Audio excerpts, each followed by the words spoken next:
അദ്ദേഹം L D എഫിൻ്റെ വിജയമാണെന്ന് പറയുമ്പോഴും അത് സി പി ഐയുടെ വിജയമാണ് എന്ന് നമ്മൾ വായിക്കണം അല്ലെങ്കിൽ കേൾക്കണം എന്നുള്ളതാണ് ആ പറഞ്ഞതിൻ്റെ അർത്ഥം. എന്തിനാണ് അദ്ദേഹം ഇങ്ങനെ പ്രകോപിതനാകുന്നുള്ള എന്ന് പറയുന്ന ബിനോയ് വിശ്വത്തിന് ചോദ്യത്തിനൊപ്പമാണ് ഞാനുള്ളത്. കാരണം ഇങ്ങനെ പ്രകോപിതനാകേണ്ട കാര്യമൊന്നും ഇപ്പോഴില്ല. കാരണം ഒക്ടോബർ 29 ഇതെല്ലാം പഞ്ചായത്താക്കിയതാണ്. അതായത് ഇനി അങ്ങനെ ഒരു പ്രശ്നം ഉണ്ടാവില്ല. അന്ന് ശിവൻകുട്ടിക്കെതിരെ പ്രതിഷേധിച്ച AUFകാർ നേരിട്ട് വന്ന് മാപ്പ് പറയുകയൊക്കെ ചെയ്ത കേസാണ്. അപ്പോൾ പിന്നെ പ്രകാശ് ബാബു പറഞ്ഞു അല്ലേ, ഇവരൊക്കെ പറഞ്ഞു. അപ്പം അതൊരു അടഞ്ഞ അധ്യായമായി നിൽക്കുകയാണ്. മാത്രമല്ല ഇന്നലെ കത്തയക്കുകയും ചെയ്തു. ഇന്നലെ കേന്ദ്രത്തിന് കത്തയച്ചതോടുകൂടി CPIയുടെ ആവശ്യങ്ങളൊക്കെ ഏകദേശം നിറവേറ്റിക്കഴിഞ്ഞു. ഇനി മന്ത്രിസഭാ ഉപസമിതി ചർച്ച ചെയ്ത് റിപ്പോർട്ട് തയ്യാറാക്കുന്ന കാര്യം മാത്രമേ ഇനി ബാക്കിയുള്ളൂ. അതുകൊണ്ട് തന്നെ CPIയുടെ കാര്യത്തിൽ അത്ര CPIക്ക് ഇപ്പോൾ പ്രത്യേകിച്ച് പ്രശ്നങ്ങളൊന്നും ഇല്ലാത്തൊരു ഘട്ടത്തിലാണ് ശിവൻകുട്ടി ഇങ്ങനെ പറയുന്നത്. അപ്പോൾ സ്വാഭാവികമായും അത് പിന്നെ ബിനോയ് വിശ്വത്തെ പ്രകോപിപ്പിച്ചിട്ടുണ്ട്. പക്ഷേ ബിനോയ് വിശ്വം വളരെ അളന്നു മുറിച്ചാണ് അദ്ദേഹം ഇന്ന് മറുപടി പറഞ്ഞത്.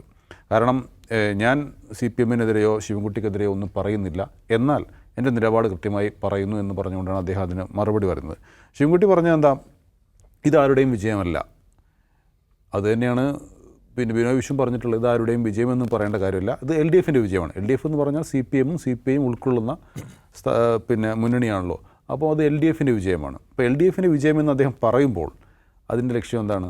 LDFൻ്റെ ആശയം എന്ന് പറയുന്നത് വർഗീയതയ്ക്കെതിരെയുള്ള സംഘപരിവാറിനെതിരെയുള്ള ആശയമാണ്.